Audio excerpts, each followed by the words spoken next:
Out two reports, the normal Wednesday piece and another on Friday, to go over what has been going on and make sure that some perspective is being understood. Peak to trough, the S&P 500 has fallen 10% over a 3-week plus period. This is the worst decline that has been experienced in some time, and given that it comes on the heels of two back-to-back 20% return years, it makes it especially discomforting. In my view, it is important to recognize that as disruptive as change can feel day to day in its early stages, it's important to recognize that a successful outcome can mean where we are today is not likely to be where we will be tomorrow.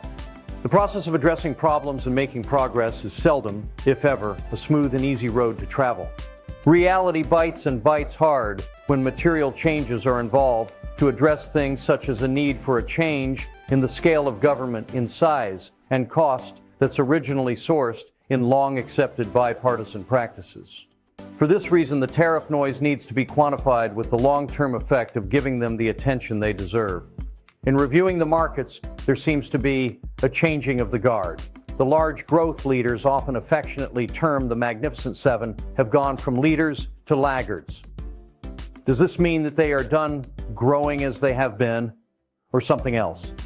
If one is an investor in the stock market, it would be strange if you have never heard of the companies in this group. The reason that I say this is that possibly there are few left to buy them. Quite possibly all that will own them already do. So, if there is a changing of leadership, funds will either come off the sidelines or from another place that money is already invested. Assuming that money will stay in safety on the sidelines, as there are now fears about possible recession in the future, this would mean that money would need to come from the sale of existing portfolios. This appears to be what we are currently experiencing. The thing that must be remembered is just like seasons and relationships, there are periods of time that are not so fun, and it is just part of the natural cycle of things. As I've shown a number of times this year in past missives, an average max drawdown in a positive year of 11% over 9 weeks is something that is normal. Clearly, this year is not normal, but seldom is it when it is the first 3 months of a new presidential administration. I'm going to again include the action that we are experiencing in this first 3 months, overlaid on the typical first year presidential terms going all the way back to 1928. My point in doing this is to once again say that this is no different than what normally occurs. It is just that with the media being so in our daily lives through many different and new mediums, President Trump and his rather shocking way of delivering his messages oftentimes makes a difficult market time seem even more disconcerting.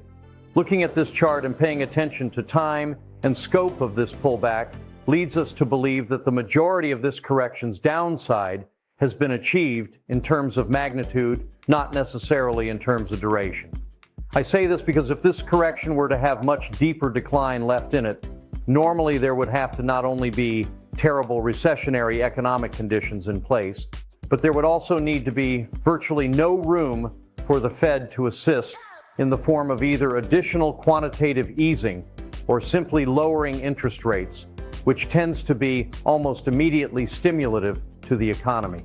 Since the high of February 19th, the value of the entire S&P 500 has dropped from $52.056 trillion to $46.78 trillion. This is a decline of over $5 trillion. This is exponentially greater than the entire trade of the U.S. with China, Canada, and Mexico, to be sure. Tariff regimes that have for decades placed U.S. manufacturing and its employees at a disadvantage in global competition are front and center in the new administration's efforts. Changes made and proposed thus far that might actually be positive for the nation present and future in a world that many believe has taken advantage of the largesse and latitude the U.S. has given not only its trading partners but its allies for generations since World War II are front and center to the market's concerns at this time. Today we will get comments from Fed Chair Powell, which I believe should be consistent with his normal commentary about what the Fed pays attention to in labor and what economic indicators.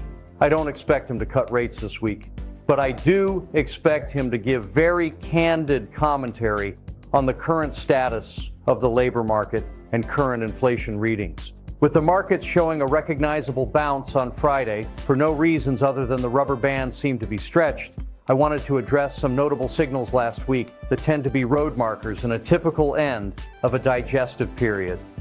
Without going into individual companies' price levels and technical chart formations, it should be recognized that many of the companies that tended to lead in the advance since the October 2022 lows seemed to be included in those that have experienced greater than the market level pullback.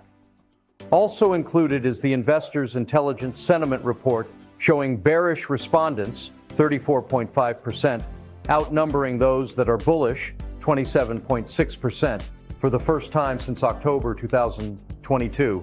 Again, just because the investors' intelligence numbers have reached a level that tends to be in the range of a turning point, it doesn't necessarily mean that the ultimate lows are in, but rather that the veracity of the decline is abating. Low optimism and oversold readings can linger through the course of a down cycle. Still, we see this as an eventual positive that supports the last leg of this upcycle into the summer months. One of the important numbers of 2025 is the length of time in months that this bull cycle has been in place. This measure is then compared in total length, going back to all bull cycles since 1932. 32 months marks the median duration of a bull market cycle since 1932. In addition, the median S&P 500 gain has been 73% over this period. In our current bull cycle, the S&P gained 76% over the 28 months between its October 2022 low and February 2025 peak. This is the reason some have argued the S&P has reached fair value for an average bull market. This may be the case, but now the market should exhibit some different characteristics before this can be said with a high degree of confidence. What are we looking at going forward? Recession is not my expectation, but we acknowledge that the backdrop can unravel quickly and change that outlook. Looking just at the U.S., what am I watching? The economic data, and specifically the labor market. A precipitous deterioration in the labor market would be a huge red flag, particularly as it won't take much in the way of layoffs to translate to soft payrolls figures and upward movement in the unemployment rate, given the anemic pace of hiring. The Fed and their balance of risks. The recent stickiness in inflation has shifted their focus from the labor side of the mandate back to the inflation side.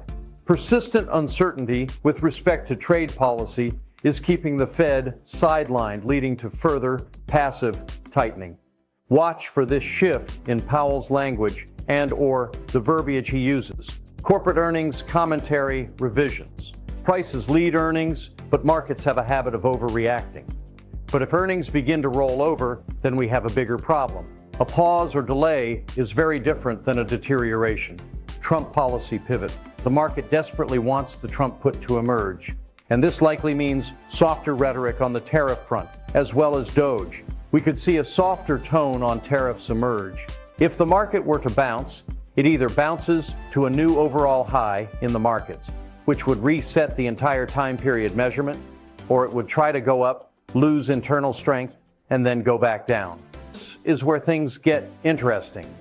If it should then go back down and go to a lower low than seen last week, it would imply that there is more damage to be done, and a greater defensive posture should be considered. Of course, there are numerous circumstances for everyone personally to be considered to make this decision, but from a pure market analysis perspective, this is what could occur. Looking at the first chart in this video once again, it should be noted that typically in the first year of a new president's term, the markets have a tough time through March, rally into late summer, and then have a later year digestion once again.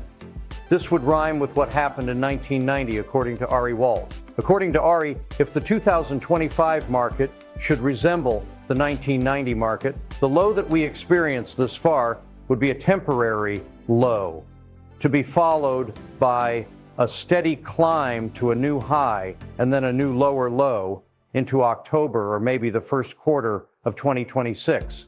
This is pretty far out to predict, but I will keep this information close at hand to see if any more similarities come to pass.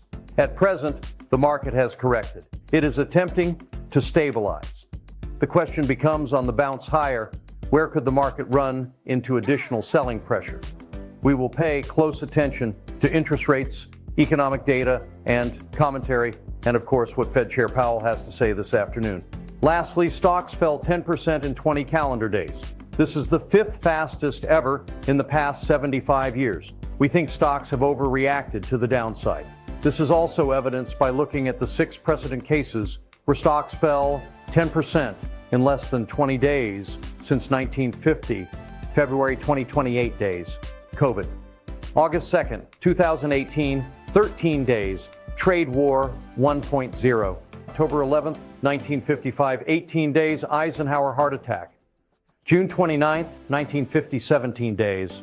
Korean War, October 25th, 1979, 20 days, Volcker shock.